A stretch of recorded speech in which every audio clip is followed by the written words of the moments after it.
Assalamualaikum sobat semua. Hari ini tulisan Islami akan memberikan ilmu yang mudah-mudahan sangat bermanfaat bagi kita semua, baik di dunia maupun di akhirat. Namun sebelum dilanjut, ada baiknya sobat semua untuk subscribe dan share channel tulisan Islami ini agar sobat sekalian tidak ketinggalan video terbaru lainnya dari tulisan Islami.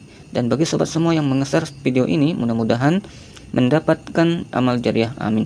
Di video hari ini menyajikan sebuah ilmu yang pastinya sangat bermanfaat untuk saya pribadi dan insya Allah bermanfaat juga untuk kita semua. Semoga kita semua dimudahkan untuk mengamalkannya, amin. Menjaga wudhu. Rahasia hidup berkah, sukses dan bahagia dengan mengamalkan 7 sunnah Nabi Muhammad Sallallahu Alaihi Wasallam. Rasulullah Sallallahu Alaihi Wasallam bersabda yang artinya, sungguh umatku akan dipanggil nanti pada hari kiamat dalam keadaan bercahaya di sekitar muka, tangan dan kaki karena bekas wudhu. Karena itu, barang siapa di antara kalian sanggup melebihkan basuhan wudhunya, melebihi yang telah difardukan pada muka, tangan dan kaki, maka hendaklah ia melakukannya. Hadis riwayat Bukhari dan Muslim. Allah Subhanahu wa taala Maha Pengasih. Dia memberikan nikmat kepada kita berupa wudhu. Saat segernya air mulai membasahi kulit, dosa-dosa yang pernah kita lakukan rontok bersamaan dengan tetesan-tetesan air yang jatuh ke tanah. Rasulullah Shallallahu Alaihi Wasallam bersabda yang artinya, jika seorang muslim atau mukmin itu berwudu, maka ketika ia membasuh mukanya, keluarlah setiap dosa yang dilakukan oleh kedua matanya karena melihat sesuatu yang diharamkan. Hilangnya bersama-sama dengan air itu atau bersama-sama dengan tetesan air terakhir.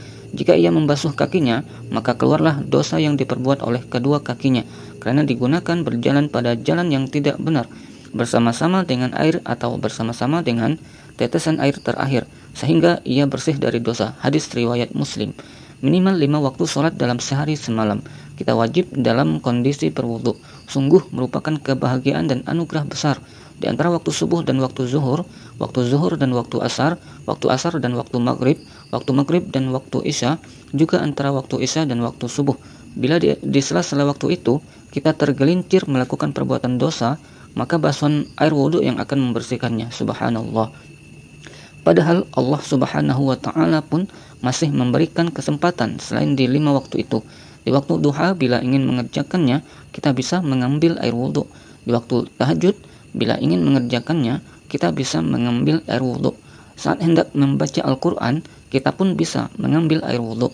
Saat masuk masjid dan ingin menunaikan sholat tahiyatul masjid, kita pun juga bisa mengambil air wudhu. Sebagai manusia, kita pasti pernah tergelincir berbuat dosa, baik kita sadari ataupun tidak. Karena kita bukan Nabi Muhammad Sallallahu Alaihi Wasallam yang maksum atau terpelihara dari dosa. Kita juga bukan malaikat yang tidak dilengkapi nafsu sebagai pintu masuk perbuatan dosa itu. Dosa itu bisa menyangkut hubungan langsung antara kita dengan Allah Subhanahu wa taala, bisa pula menyangkut hubungan kita dengan sesama manusia. Betapa dahsyat nikmat wudhu diiringi dengan hati yang ikhlas. Saat membasuhnya, dosa-dosa yang kita lakukan pun berguguran. Berwudhulah dengan tenang atau tumaknina, jangan terburu-buru. Sempurnakanlah setiap sapuannya, baik saat membasuh wajah, membasuh kedua tangan, membasuh sebagian kepala, membasuh telinga ataupun membasuh kedua kaki. Saat membasuhnya, rasakanlah setiap tetesan airnya seolah membasuh dosa-dosa yang pernah kita perbuat. Saat berkumur, rasakan bahwa seolah-olah kita sedang mencuci dosa-dosa lisan yang pernah kita perbuat. Lisan yang pernah berkata keji, kotor dan sia-sia. Semoga masuknya air saat berkumur menjadikan lisan kita kembali bersih. Saat masuknya air ke hidung dan menghempaskannya, rasakanlah seolah-olah kita sedang membersihkan kotoran dan menghempaskan dosa yang telah diperbuat oleh hidung ini. Saat membasuh muka, rasakanlah bahwa air yang menyentuh kening sedang mencuci otak atau pikiran kita yang barangkali suka berpikir kotor atau licik. Saat air itu melewati mata, rasakanlah bahwa seolah-olah mata kita sedang dibersihkan lahir dan batinnya. Saat membasuh tangan, rasakanlah bahwa dosa-dosa yang ada di tangan luruh bersamaan dengan tetesan air melalui sela-sela jari kita. Saat membasuh sebagian kepala dan telinga, rasakan pula bahwa dosa telinga kita rontok bersamaan dengan tetesan air yang ada di telinga. Selanjutnya, saat membasuh kaki, kita pun berharap agar dosa yang diperbuat oleh kedua kaki ini juga berguguran bersamaan dengan tetesan air yang jatuh ke tanah. Allah Subhanahu wa taala menggugurkan dosa-dosa lewat basuhan air wudhu maupun memberikan ampunan lewat istighfar tanpa perantara. Maka kita bisa mengambil air wudhu tanpa terhalangi oleh siapapun. Harapannya dosa-dosa yang kita perbuat benar-benar berguguran bersamaan dengan tetesan air yang jatuh ke tanah.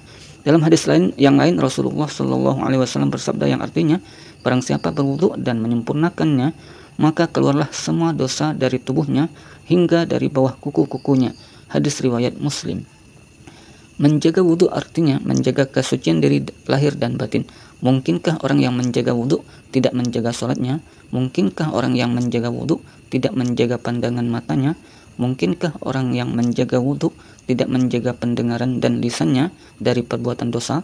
Jawabannya mungkin saja, karena manusia tidak ada yang sempurna dan bisa tergelincir ke dalam perbuatan dosa. Dosa bisa dilakukan oleh kedua matanya, kedua tangannya, lisannya, ataupun anggota badan lainnya. Namun aneh juga bila seseorang yang sangat menjaga wudu dan suka memelihara kesucian diri dari hadas kecil, namun sholatnya tidak dijaga, pengerjaannya sering diulur-ulur atau ditunda-tunda. Secara umum, mereka yang menjaga wudu akan berusaha juga menjaga sholatnya agar tepat waktu. Mereka yang menjaga wudu akan berusaha menjaga matanya dari pandangan yang diharamkan. Mereka yang menjaga wudu akan berusaha menjaga kebersihan lisannya dan seluruh anggota badannya dari dosa. Buah dari perbuatan baik adalah mengundang perbuatan-perbuatan baik setelahnya. Ibnu Qayyim menuturkan tentang perkataan seorang ulama salaf, sesungguhnya hukuman bagi kejahatan adalah lahirnya kejahatan setelahnya, dan pahala kebaikan adalah lahirnya kebaikan setelahnya. Lebih lanjut, Ibnu Qayyim menggambarkan apabila seorang hamba melakukan suatu kebaikan, maka kebaikan lain yang berada di sampingnya akan berkata, kerjakanlah aku juga. Jika kebaikan ini dikerjakan, maka kebaikan yang lain akan mengatakan hal yang serupa. Demikian seterusnya, sehingga berlipat gandalah keuntungannya. Demikian pula halnya dengan kejahatan, sehingga kebaikan atau ketaatan dan maksiat akan menjadi perilaku yang mendarah daging, menjadi karakter yang lazim dan watak yang permanen. Bila seseorang mulai menjaga dirinya dengan kesucian air wudhu, ia akan mulai berhati-hati dalam bertutur kata. Mengapa? Bukankah saat berwudhu ia berkumur-kumur dan membersihkan dosa lisannya? Akankah ia kemudian berkeinginan untuk melontarkan kata-kata keji yang mengandung dosa dan menyakiti hati sesama? Ia juga akan berhati-hati dalam memandang. Bukankah saat membasuh muka dosa-dosa yang diperbuat oleh kedua matanya berguguran? Akankah ia kemudian mengotorinya kembali? Mereka yang selalu menjaga wudhu juga akan berhati-hati dalam mendengarkan sesuatu yang diharamkan setelah Allah Subhanahu wa Ta'ala membersihkannya melalui basuhan air wudhu di telinganya.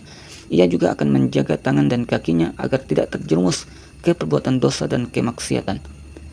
Air wudhu membasuh muka, tangan sampai siku, sebagian kepala dan telinga, dilanjutkan dengan kedua kaki hingga minimal mata kaki. Semua dosa yang diperbuat oleh anggota tubuhnya yang mewakili semua organ tubuh akan berguguran bersama tetesan air wudhu.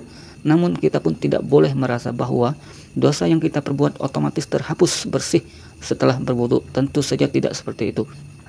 Bila kita terlanjur menyakiti hati sesama dengan kata-kata pedas kemudian meninggalkan dia dalam kondisi menahan kemarahan, karena itu tidak berani membalas, selanjutnya kita pulang dan berwudu, apakah lantas dosa-dosa di lisan kita terhapus padahal kita belum meminta maaf? Maka menjaga wudu adalah bentuk ikhtiar kita untuk menghapus dosa kita. Menjaga wudu agar senantiasa bersih lahir dan bersih juga batin kita. Bersih lahir kita dari kotoran dan bersih batin kita dari dosa.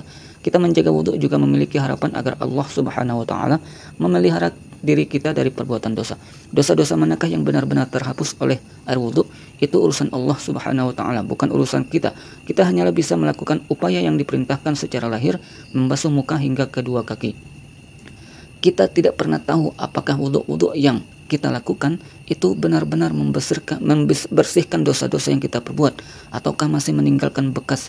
Bahkan amalan-amalan kita yang lain pun belum jelas nilainya sebelum tiba hari kiamat. Saat tiba hari kiamat barulah terungkap mana amalan yang diterima oleh Allah Subhanahu wa Ta'ala lantaran dikerjakan dengan ikhlas dan sesuai dengan sunnah Nabi Sallallahu Alaihi Wasallam, dan mana amalan yang tertolak lantaran ada motivasi untuk selainnya atau karena menyelisih sunnah Nabi Sallallahu Alaihi Wasallam. Mereka yang membersihkan diri dari dosa akan dekat dengan Allah Subhanahu wa taala. Mereka yang dekat dengan Allah Subhanahu wa taala akan mendapatkan fasilitas-fasilitas khusus yang diberikan oleh Allah Subhanahu wa taala. Bila dekat dengan raja bisa menjadikan diri kita terhormat, maka dekat dengan Allah Subhanahu wa taala yang merupakan raja di raja tentunya akan menjadikan diri kita jauh lebih terhormat. Adakah kenikmatan yang lebih besar selain kenikmatan dekat dengan Allah Subhanahu wa taala? Jawabannya tidak ada. Ya, takkan mungkin ada kenikmatan yang lebih besar selain kenikmatan dekat dengan Allah Subhanahu wa taala. Allah Subhanahu wa taala maha segalanya. Allah Subhanahu wa taala maha sempurna. Dekat dengannya adalah sebuah kenikmatan besar, karena Allah Subhanahu wa taala pasti akan mencukupi apa yang kita butuhkan. Allah Subhanahu wa taala akan memberi apa yang kita pinta.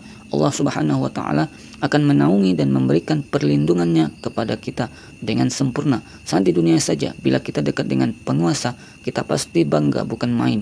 Kita dekat dengan anggota dewan, dekat dengan jenderal, menteri, atau mungkin presiden, kita pasti akan sangat berbangga, bahkan cenderung sombong.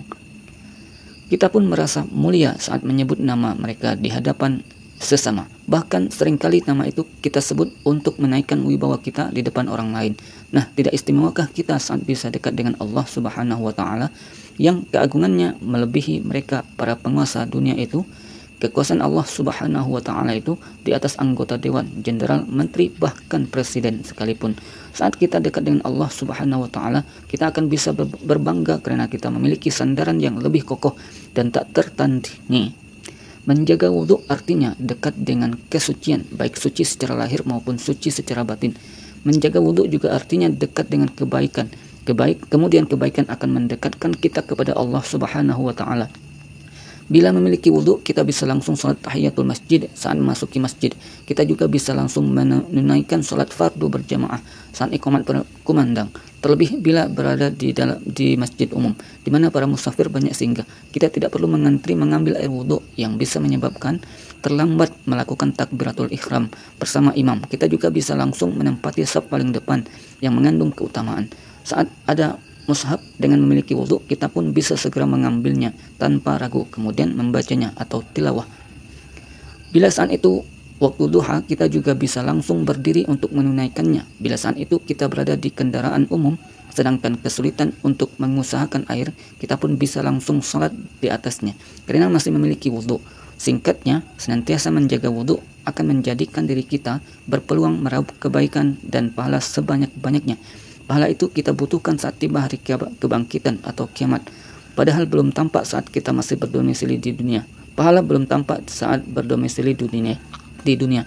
Sehingga bila kita melihat ada dua orang semisal Ahmad dan Bahlul berjalan beriringan, kita tidak bisa menilai si Bahlul banyak dosanya dan si Ahmad banyak pahalanya. Mengapa? Karena pahala dan dosa belum ditampakkan, dampak dan akibatnya. Alhasil, antara orang yang banyak dosa dan orang yang banyak pahala sulit sekali untuk dibedakan. Ini pula yang menjadikan sebagian orang enggan melakukan kebaikan yang mendatangkan pahala. Itulah tabiat manusia, lebih tertarik terhadap sesuatu yang konkret daripada yang masih tersembunyi. Kalau saja pahala diwujudkan dengan benda konkret yang menarik, niscaya mereka berlomba-lomba mengerjakannya. Sebaliknya, bila dosa diwujudkan dengan benda konkret yang jelek, mereka pun akan berpikir puluhan kali untuk melakukannya. Semisal pahala diwujudkan uang dan dosa diwujudkan bau busuk, pasti orang-orang akan berlomba-lomba berbuat baik yang mendatangkan uang dan enggan berbuat buruk yang mendatangkan bau busuk. Memang saat ini pahala dan dosa itu belum nampak, namun saat hari penghitungan tiba, pahala dan dosa itu akan nampak sejelas-jelasnya. Si pendosa akan menjadi makhluk yang menyesal, sedangkan si pembawa pahala akan berbahagia menikmati hasilnya. Nah, berwudu merupakan pintu untuk meraup pahala sebanyak-banyaknya. Karena dengan memiliki wudu, kita bisa melakukan kebaikan-kebaikan lain yang mensyaratkan wudu bila hendak mengerjakannya. Salat membaca Al-Quran ataupun tawaf adalah amalan kebaikan yang mensyaratkan wudu bila hendak menunaikannya. Saat memiliki wudu, diamnya kita di masjid dalam rangka menunggu datangnya imam juga terhitung salat. Rasulullah Shallallahu Alaihi Wasallam bersabda yang artinya, salah seorang di antara kalian terus-menerus berada dalam salat selagi salat itu menahannya. Tidak ada yang menahannya untuk balik kepada keluarganya kecuali salat. Hadis riwayat Bukhari dan Muslim. Dalam hadis yang lain, Rasulullah Shallallahu Alaihi Wasallam juga bersabda yang artinya, malaikat memintakan ampun dan rahmat untuk seseorang di antara kalian selagi dia berada di tempat sholatnya yang baru diselesaikan. Selagi tidak berhadas, malaikat berdoa, Allahumma ufirlahu, Allahumma arhamhu. Ya Allah, ampunilah dia, ya Allah, rahmatilah dia. Hadis riwayat Bukhari. Kita bisa mengambil pelajaran berharga. Pertama, pentingnya berada dalam kondisi suci selagi menunggu sholat berjamaah didirikan. Kita bisa mengisinya dengan sholat tahiyatul masjid, sholat sunnah qabliyah sebelum sholat fardu, ataupun zikir sembari menunggu. Keadaan seperti ini dianggap berada dalam kondisi sholat. Subhanallah. Kedua, bila berhadas, bersegeralah untuk mengambil air wudhu dan masuk kembali ke dalam masjid, bukan menunggu saat sudah iqamat. Dalam sejarah kehidupan para sahabat, Bilal dikenal dengan amalan istimewanya, yakni menjaga wudhu. Rasulullah Shallallahu Alaihi Wasallam pernah mengabarkan bahwa sandal Bilal sudah terdengar di surga, padahal saat itu ia masih hidup di dunia. Saat Rasulullah Shallallahu Alaihi Wasallam bertanya, amalan istimewa apa yang menjadikan mendapat kemuliaan seperti itu, Bilal pun memberikan jawaban bahwa dirinya sangat menjaga kesucian diri dengan wudhu. Bila ia berhadas, ia kembali mengambil air wudhu agar senantiasa dalam kondisi suci, kemudian menunaikan sholat sunnah. Subhanallah. Bila Allah Subhanahu wa Ta'ala memberikan keistimewaan kepada Bilal lantaran amalan istimewanya, yakni menjaga wudhu, lantas apa yang akan kita peroleh bila mengikuti jejaknya? Setiap orang biasanya sudah memahami bahwa kebaikan akan membawanya ke surga dan keburukan akan menjerumuskannya ke neraka. Namun demikian, mereka yang dengan terang-terangan berani berbuat dosa, bahkan di depan umum juga tidak sedikit. Salah satu faktornya karena dosa dan pahala itu belum tampak. Kalau pahala dan dosa sudah nampak di depan mata, setiap manusia akan sangat berhati-hati dalam berbuat. Begitu pula jika pahala dan kebaikan menjaga wudhu ditampakkan di dunia, niscaya setiap manusia akan berlomba-lomba untuk melakukannya. Idealnya, setiap kali berhadas kita segera mengambil air wudhu. Mampukah kita melakukan hal itu seperti Bilal? Bila mampu, silakan mengamalkannya. Namun bila tidak, merasa sulit dan berat, kerjakanlah semampunya. Artinya, usahakan untuk berwudhu pada saat-saat tertentu, tidak hanya saat hendak menunaikan sholat. Kita bisa mengambil air wudhu saat hendak pergi ke kampus, ke kantor, ataupun saat hendak melakukan aktivitas kebaikan lainnya. Seorang guru bisa mengambil air wudhu sebelum mengajar. Seorang ustadz atau penceramah bisa mengambil air wudhu sebelum menyampaikan tausiahnya. Seorang marketing bisa mengambil air wudhu sebelum presentasi ataupun menemui calon klien. Seorang pedagang bisa mengambil air wudhu sebelum menuju pasar dan sebagainya.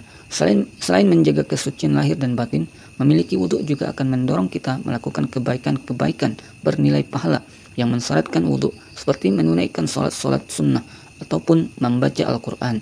Memiliki wudhu juga akan mendorong kita berlaku jujur dan tidak menipu saat melakukan produktivitas di tempat kerja dan berinteraksi dengan sesama.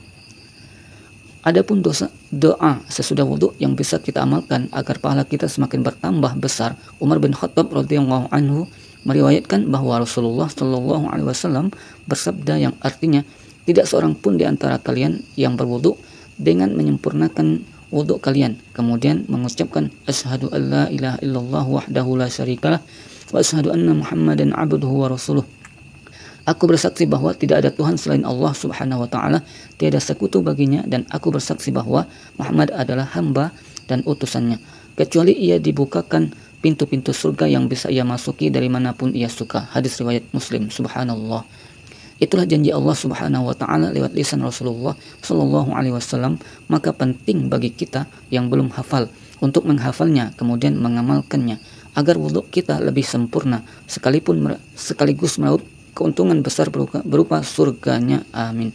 Efek dari wudhu menjadikan wajah bersih-berseri dan cemerlang. Kita bisa melihatnya dengan mata telanjang. Bandingkanlah mereka yang kita ketahui jauh dari air wudhu, dukun, paranormal, orang kafir, dan lain-lain. Wajahnya tampak kusam, terlebih bila ia juga mendalami ilmu hitam dan bersekutu dengan setan. Wajah kusam itu pun semakin tampak angker. Sebaliknya, wajah-wajah yang sering terbasuh air wudhu akan tampak bersih, cemerlang, dan sedap dipandang. Kendati secara fisik biasa saja, namun aura dan cahaya wudhu menjadikan wajah itu bersinar teduh dan menyejukkan. Pandanglah wajah saudara-saudara kita sesama muslim yang sering kita jumpai saat menunaikan sholat berjamaah di masjid, atau pandanglah wajah ustadz-ustadz atau para imam masjid kita akan menjumpai wajah yang teduh dan menenteramkan. Muhammad bin Wasi' memiliki keistimewaan. Salah seorang ulama berkata, dulu ketika aku lemah dalam beribadah, malas beribadah, aku pun menjumpai Muhammad bin Wasi' al-Asadi, maka aku pun jadi rajin beribadah dalam beberapa minggu. Para ulama mengatakan Muhammad bin Wasi' itu apabila dipandang wajahnya mengingatkan orang-orang akan Allah Subhanahu wa Ta'ala. Mungkinkah wajah semacam itu jauh dari wudhu dan sholat? Mungkinkah wajah semacam itu lebih dekat kepada maksiat? Kalau kita boleh berprasangka, saya yakin bahwa wajah Muhammad bin Wasi' pasti banyak tersentuh air wudhu. Keningnya banyak dipergunakan untuk bersujud kepada Allah Subhanahu wa Ta'ala. Nah, bagaimana dengan wajah kita, saudaraku? Apa yang dirasakan oleh orang-orang saat memandang wajah kita? Apakah mereka ingat pada Allah Subhanahu wa Ta'ala sehingga menjadi bersemangat untuk menunaikan ibadah, atau justru mengingatkan mereka pada dunia semata? Wudhu akan menjadikan wajah kita cemerlang. Nanti di akhirat, wudhu yang kita lakukan akan menjadikan wajah kita bersinar terang. Rasulullah Shallallahu Alaihi Wasallam akan mudah mengenali pancaran dahi kita, yaitu umatnya, apabila sering terbasuh air wudhu. Sebagaimana diriwayatkan dalam sebuah hadis yang artinya, sungguh umatku akan dipanggil nanti pada hari kiamat dalam keadaan bercahaya di sekitar muka, tangan, dan kaki karena bekas wudhu. Karena itu, barang siapa di antara kalian sanggup melebihkan basuhan wudhunya, melebihi yang telah difardukan pada muka, tangan, dan kaki, maka hendaklah ia melakukannya. Hadis riwayat Bukhari dan Muslim.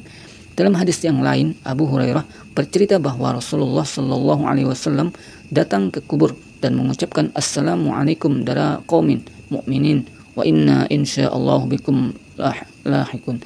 Aku senang sekali bila melihat saudara-saudaraku. Para sahabat bertanya, bukankah kami ini saudaramu, wahai Rasulullah?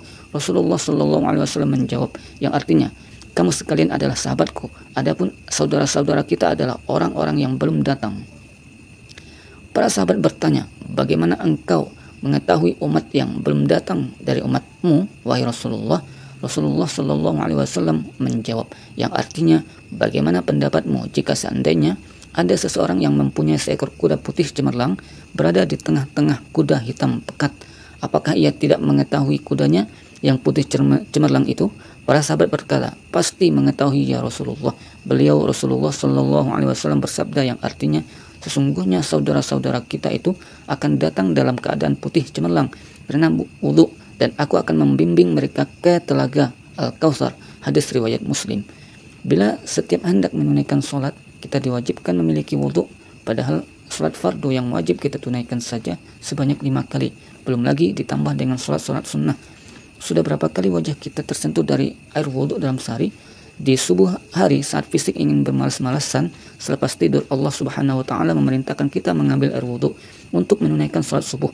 Di waktu zuhur, di saat kulit terasa panas oleh hawa siang, baik karena bekerja di bawah terik matahari ataupun berada di dalam ruangan, kita juga diminta untuk mengambil air wudhu dan berdiri untuk menunaikan sholat zuhur. Masih ada waktu asar menanti, di mana air wudhu akan membersihkan kotoran-kotoran dan debu-debu jalanan selepas kita beraktivitas seharian. Demikian pula dengan waktu maghrib, air wudhu sebagai penyempurna pembasuh kelelahan. Setelah itu ditutup dengan basuhan wudhu di sholat isya. Bila selepas sholat isya kita hendak tidur, wajah kita pun sudah berada dalam kondisi bersih dan segar bila sebelumnya terbasuh air wudhu. Subhanallah, betapa indah Islam. Ajarannya senantiasa sesuai dengan fitrah manusia. Fitrah manusia normal pasti mendambakan kebersihan dan kesehatan. Seringnya terbasuh air wudhu akan menjadikan kulit, muka, lengan, dan kaki kita bersih. Pepatah mengatakan kebersihan pangkal kesehatan. Salah satu jalan untuk mendapatkan kesehatan adalah dengan menjaga kebersihan, baik kebersihan diri, pakaian, rumah, maupun lingkungan. Kebersihan diri salah satunya kita dapatkan dengan rajin berwudhu. Bila di subuh hari hawa yang dingin membuat kita malas untuk mandi, maka dengan berwudhu sudah cukup untuk menjaga kebersihan lahir kita. Itulah nikmat Allah Subhanahu wa Ta'ala berupa wudhu, dengan basuhan demi basuhan yang menyegarkan. Allah Subhanahu wa Ta'ala menyiapkan diri kita untuk menghadapnya. Bila saat hendak menunaikan sholat kita berada dalam kondisi segar, maka saat menyambut panggilan kerja, tubuh kita akan menjadi lebih bugar. Berwudhu akan memberi efek kesehatan, terlebih bagi para wanita karir yang sejak pagi sudah memenuhi kulitnya dengan aneka make up Dengan senantiasa menjaga wudhu akan menjadikan pori-pori kulit yang tertutup make up menjadi terbuka kembali. Terlebih bila sepulang aktivitas sudah sangat kelelahan, membasuh diri dengan air wudhu akan menjadikan diri segar kembali. Kesimpulannya, menjaga wudhu berarti menjaga kesehatan. Selain bermanfaat bagi kesehatan, menjaga wudhu juga membuka pintu untuk meraup pahala sebanyak-banyaknya. Apa pengaruh wudhu terhadap peningkatan etos kerja dan kinerja? Sepintas tidak ada, namun bila mau menggali filosofi wudhu, kita akan merasakan bahwa wudhu akan mempengaruhi etos kerja dan kinerja. Berwudhu yang diidentikan ketika hendak sholat bila dilakukan dengan ikhlas dan benar, akan mempengaruhi sikap hidup dan produktivitas kerja dalam kerja. Dikisahkan bahwa Ali bin Husin tatkala selesai berwudu mukanya kelihatan pucat. Ketika ditanya dia menjawab, "Tidak tahukah kalian di hadapan siapa aku hendak berdiri?" Rasa takutnya kepada Allah Subhanahu wa taala menjadikan roman muka berubah saat berwudu, karena sebentar kemudian ia akan menghadap kepada zat yang keagungannya tidak tertandingi. Bila kita mengerjakan wudhu dengan benar, kita akan merasakan setiap basuhan dan tetesan air yang mengguyur, membayangkan bahwa Allah Subhanahu wa taala mulai menggugurkan dosa kita. Kemudian Allah Subhanahu wa taala juga memanggil kita untuk menghadapnya. Rasa takut kepadanya pun akan hinggap di hati kita. Takut akan siksa dan nerakanya. Kita pun akan senantiasa berhati-hati dalam menjalani hidup agar tidak tergelincir kepada perbuatan dosa dan kemaksiatan. Saat berposisi sebagai pemimpin, mereka yang menjaga wudhu akan sangat berhati-hati agar tidak menyia-nyiakan hak para bawahan yang dipimpinnya, tidak berperilaku sewenang-wenang ataupun zalim. Saat berposisi sebagai karyawan atau pekerja, mereka yang menjaga wudhu tidak akan mudah berbuat licik. Baginya walaupun atasan tidak mengetahui, tapi Allah Subhanahu wa taala senantiasa mengawasi. Saat bekerja pada jam kerja dan dati atasan tidak mengawasi, ia tetap berupaya menunaikan tugasnya dengan sebaik-baiknya. Baginya bekerja adalah ibadah yang tidak hanya dipertanggungjawabkan kepada manusia, tapi juga kepada Allah Subhanahu wa taala. Alhasil mereka yang menjaga wudhu, etos kerjanya akan meningkat dan kinerjanya pun lebih berkualitas. Tidak berani melakukan korupsi, baik korupsi uang maupun korupsi waktu, tidak berleha-leha saat jam kerja, hanya karena atasan tidak mengawasi, tidak berani berbuat curang atau licik, karena ada pengawasan yang tanpa kenal lelah, tanpa mengantuk, dan tanpa tidur, serta tanpa beristirahat, yakni pengawasan dari Allah Azza wa Jalla. Manfaat dan keutamaan menjaga wudhu. Pertama, menghapus dosa-dosa. Kedua, menjadikan seorang hamba dekat dengan Allah Subhanahu wa taala. Yang ketiga, perisai yang mencegah diri untuk melakukan dosa. Keempat, mendapatkan doa malaikat bila dilakukan saat menanti didirikan sholat berjamaah. Malaikat berdoa, Allahumma ghfir lahu, Allahumma arhamhu. Ya Allah, ampunilah dia, ya Allah, rahmatilah dia. Pintu meraup pahala sebanyak-banyaknya. Yang keenam, dibukakan semua pintu surga dan bebas untuk memasukinya bila membaca doa ini setelah wudhu, yaitu asyhadu an la ilaha illallah wahdahu la syarikalah wa asyhadu anna Muhammadan abduhu wa rasuluh. Aku bersaksi bahwa tidak ada Tuhan selain Allah Subhanahu wa taala, tidak sekutu baginya, dan aku bersaksi bahwa Muhammad adalah hamba dan utusannya. Yang ketujuh, menjadikan wajah bersih cemerlang di dunia dan bercahaya di akhirat. 8, membersihkan kotoran fisik dan menyehatkan. 9, mengusir kelelahan dan menumbuhkan semangat. Ke-10, menumbuhkan perasaan takut kepada Allah Subhanahu wa taala. 11, membentuk pribadi muslim yang bertakwa. Wallahu a'lam. Terima kasih sobat semua telah menonton video ini. Semoga bermanfaat. Mohon kepada sobat semua untuk menge-share video ini agar tulisan ini semakin banyak yang membacanya. Assalamualaikum warahmatullahi wabarakatuh.